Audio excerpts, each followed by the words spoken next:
ये आपके शहर से आओ तो सरवा पूजवा से होली खेले खातिर ले नु। अरे हम पूजवा संग होली खेले बने कर कैसे पता बा? अगले साल पूजवा संग होली खेले रहे, लेकिन पूजवा तो हमार मालियो तो लाने को बड़ करता रहो, पहले ओकरे नु रहे।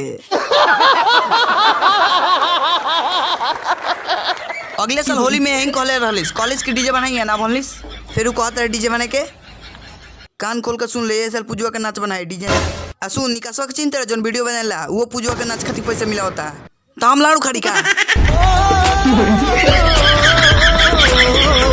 ओ भाई मारो मुझे, मारो मारो मुझे, मारो।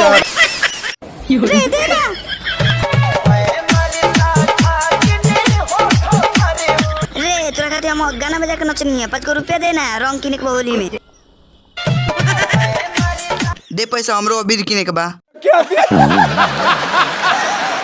तकाल बा भाई लोगन, अगर वीडियो पसंद आइल बा तो वीडियो खातिर एगो लाइक और चैनल को सब्सक्राइब जरूर करियो लो। चलो लो शेयर और कमेंट जरूर करियो लो।